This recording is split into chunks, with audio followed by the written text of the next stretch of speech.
Good morning, good afternoon, or good evening. This is Property Management 101, and for today's video, we're going to be discussing three very overrated metrics when it comes to the property management industry. This is just my opinion of the current state of the multifamily industry. My opinion will change as the market evolves and as things change in any particular market, but these are what I'm seeing from the masses across the country when it comes to the given state of the property management industry. A lot of the things I'm going to be talking about today may be a situation where you don't believe it applies to your given asset or it doesn't apply to your given market, but please be open-minded, hear me out, listen to the data points, because I think you may be surprised it does apply to your asset. Now, here are three things when it comes to what I'm seeing in the multifamily industry that are extremely overrated when it comes to particular metrics. Number one, occupancy. I know this one definitely raised some eyebrows right off the bat, but please allow me to explain. What I've shared in previous videos is that we have seen a ton of new supply dumped into the multifamily side of the industry in the past 2 years. This has been the most amount of supply we have seen come into the industry in quite some time. I will post a link to that video that discusses those data points as well as those particular years and how long it's been since we've seen that much of new supply come into the industry in the video description and at the end of this video. In many markets, a lot of assets are used to seeing 96, 97, 98% occupancy very easily throughout the year. But with all this new supply, what you're seeing in a ton of markets is that that is not achievable anymore. 92, 93, 94% is more likely the new norm in those given markets. So the reason why I'm bringing this up is a lot of operators I've seen across the country, they're giving away so much to try to achieve that occupancy is no longer likely realistic in their given market. They're offering lower rates, lower renewal offers, they're offering concessions and specials to try to achieve this occupancy they're used to, but they're trying to achieve an occupancy, for example, that no one is at in that particular market. So they're trying to achieve 96%, but no one's above 93%. This is probably going to set up for a likely scenario you're going to see lower NOI revenue numbers because of it. You want to avoid giving away the farm to try to achieve an occupancy that's not likely realistic, as this is only going to impact your revenue and your NOI.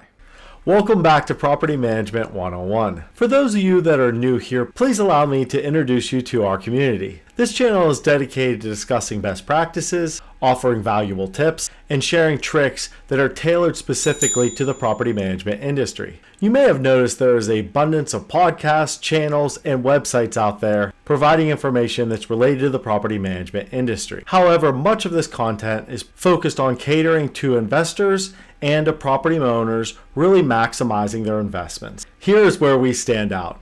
Our channel is created with you, the individuals in the trenches, in mind. We are here to support those that are actively involved in managing properties, ensuring that not only your efforts are worthwhile, but also highly effective. So whether you're a seasoned professional or you're new to the property management industry, you've come to the right place. Join us as we dive into proven practices for the property management industry, and we'll be discussing many different types of demographic and asset types in the property management industry. Thank you for being a part of our community, and we look forward to engaging with you on this exciting journey in the property management space. The second most common metric that I see that's overvalued and overrated at this point in the industry is renewal conversion. Often when I talk to operators, they have this default goal. If we hit 50% renewal conversion in any given month or any given time frame, that is a successful benchmark that they use when it comes to that property or asset or portfolio's performance. This is something I've seen a lot of operators, they give a default benchmark to the level of success being, hey, if we renew 50% in this given batch, whether it be a month or multiple months, then we have hit success for this given batch. That is not the perspective that I believe you should look at when it comes to your renewal conversion. You want to look at it through the lens of how does this position our asset to achieve more revenue and improve our NOI numbers. So for example, if you have 20 expirations in a given month, but let's say 17 of them are paying far below the new lease pricing for that given unit type or floor plan, then it is the perspective that you probably don't want a 50% retention for that given batch. You probably would be okay with just renewing the 3 that are paying above new lease pricing or closer to new lease pricing and have most of those 17 actually move out because you're going to achieve a lot higher rents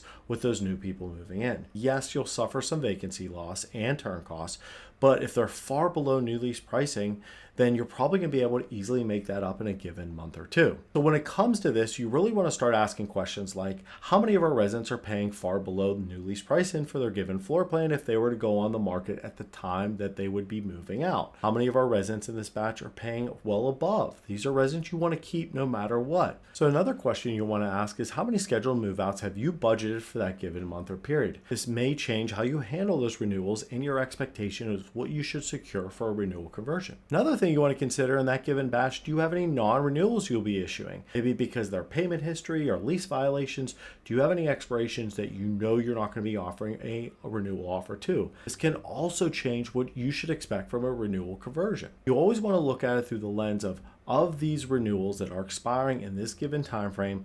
What can we do from an expectation and achieve a goal that would ideally put the asset in the best revenue and NOI position possible? And the last overrated metric when it comes to a multifamily asset is new lease tradeouts. So when it comes to new lease tradeouts, there's a lot of things to consider if it's a number that you're happy with when it comes to the performance of this metric. Things you want to consider is, do the previous leaseholder have a short-term lease and the new leaseholder have a long-term lease? Maybe it's just simply because that previous leaseholder was on a short-term lease with short-term premiums that caused a lower than ideal new lease tradeout, or maybe a negative new lease tradeout. Maybe the previous rent holder signed in a time of year that was really hot with demand and you had really good and limited availability, and maybe you weren't offering any specials, but maybe the new leaseholder signed at a time of year you're offering some specials, slower time of year, lower rents. So that's another thing to consider too, is time of year that the previous resident signed compared to the new resident that signed. If it's not simply a 12-month lease, you really want to consider that as well. Also, you want to look at it from the lens of, hey, are we looking at effective rent or gross rent? If you're looking at effective rent, did the previous rent holder maybe not receive any concessions, but the new one did? So that's another aspect you need to consider when you're looking at trade up. And last, did you change any amenities for that given unit? Maybe the previous resident was paying more in amenities than the new one is paying. So that's another thing to consider as well when you look at new lease trade out. And for a video recap today, please keep in mind these three metrics that you could be overvaluing when it comes to your assets performance. Number one, occupancy. And if you're used to 96, 97, 98% occupancy, but now with a ton of new supply, no one in the market's above 93%, why are you trying to achieve that old occupancy that's no longer realistic in your given market? Make sure you're setting a good expectations and you're budgeting that way when it comes to goals, so you're not having an aspect of you're giving away the farm, putting the asset in a negative revenue position, rather than, hey, why can't we just be accepting of a lower occupancy but still position the asset to be positive from an NOI perspective? Renewal conversion. You shouldn't have the perspective of 50% is the benchmark of success. This is not the lens to look at it through. Maybe 50+% will actually position the asset to be in a worse revenue position. So can we afford some move outs? Maybe some of the move outs we can because our new lease rents are so much higher. This is what you want to do and establish what an ideal goal is for that given batch when it comes to your renewal conversion. And last but not least, the new lease trade outs. When it comes to new lease trade outs,